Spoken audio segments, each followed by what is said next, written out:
यह नारकासुर वध नरकसुरावधा। नारकासुर वध की पूरी कहानी। बहुत समय पहले की बात है। एक भयानक राक्षस था जिसका नाम नरकासुर था। वह धरती और स्वर्ग पर राज करता था, जिससे भारी दुख और अराजकता फैल रही थी।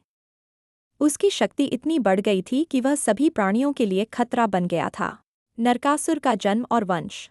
नरकासुर भूमि देवी, धरती माँ और भगवान विष्णु के वराह अवतार का पुत्र था। दिव्य माता पिता से जन्म लेने के बावजूद एक शाप के कारण उसका भाग्य बुराई के रास्ते पर था। उसकी माता भूमि देवी, जो देवी पृथ्वी का ही एक स्वरूप है, ने उसे स्नेह से पाला। उसके पिता भगवान वराह ने पृथ्वी को ब्रह्मांडीय जल से निकालकर उसके स्थान पर पुनर्स्थापित किया था। जब नरकासुर बड़ा हुआ तो उसे प्रागज्योतिष का राज्य मिला, जिसे उसने अपनी राजधानी बनाया। नरकासुर का आतंक का शासन। नरकासुर जल्द ही एक अत्याचारी शासक बन गया।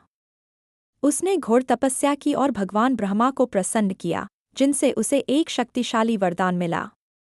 इस वरदान के अनुसार उसे केवल कोई स्त्री या उसकी अपनी माँ ही मार सकती थी। इस वरदान से शक्ति पाकर नरकासुर ने आतंक का शासन शुरू कर दिया। उसने देवताओं के राजा इंद्र को हराया और उनके रत्न, देवराज इंद्र के हाथी ऐरावत और देवताओं की माता अदिति सहित कई खजाने चुरा लिए। उसने एक विशाल सेना जुटाई और देवताओं तथा मनुष्यों दोनों को सताना शुरू कर दिया। उसने जबरदस्ती विभिन्न राज्यों की 16,000 राजकुमारियों का अपहरण किया और उन्हें अपने महल में कैद कर लिया। उसकी क्रूरता को सहन न कर पाने पर देवता और ऋषिमुनि सहायता की गुहार लगाने के लिए भगवान विष्णु, जो पृथ्वी पर भगवान कृष्ण के रूप में अवतरित थे, के पास गए। युद्ध और वध। भगवान कृष्ण ने उन्हें उनके संकट से मुक्त करने का वादा किया। वह अपनी पत्नी सत्यभामा, जो भूमि देवी का अवतार थीं, के साथ अपने वाहन गरुड़ पर सवार होकर यात्रा पर निकले।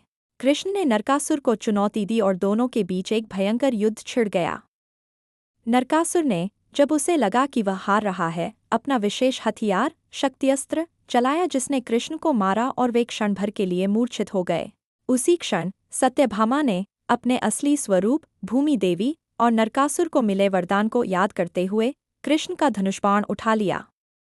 उनके सारथी ने भी उनकी सहायता की, जो बाद में दिव्य माता का ही एक स्वरूप प्रकट हुए। उन्होंने बहादुरी से लड़ाई लड़ी और एक दिव्य बाण से उन्होंने नरकासुर पर प्रहार किया, जिससे वह तुरंत मारा गया और इस प्रकार वरदान की शर्त पूरी हुई। परिणाम और दिवाली का उद्गम। जिस क्षण नरकासुर का वध हुआ, तीनों लोकों में खुशी की लहर दौड़ गई। इसके बाद कृष्ण ने 16,000 राजकुमारियों को उसकी कैद से मुक्त कराया। उनके सम्मान की रक्षा के प्रतीक के रूप में भगवान कृष्ण ने उन सभी 16,000 राजकुमारियों से विवाह किया। उन्होंने सभी चुराए गए खजानों और ऐरावत हाथी को भी उनके राइट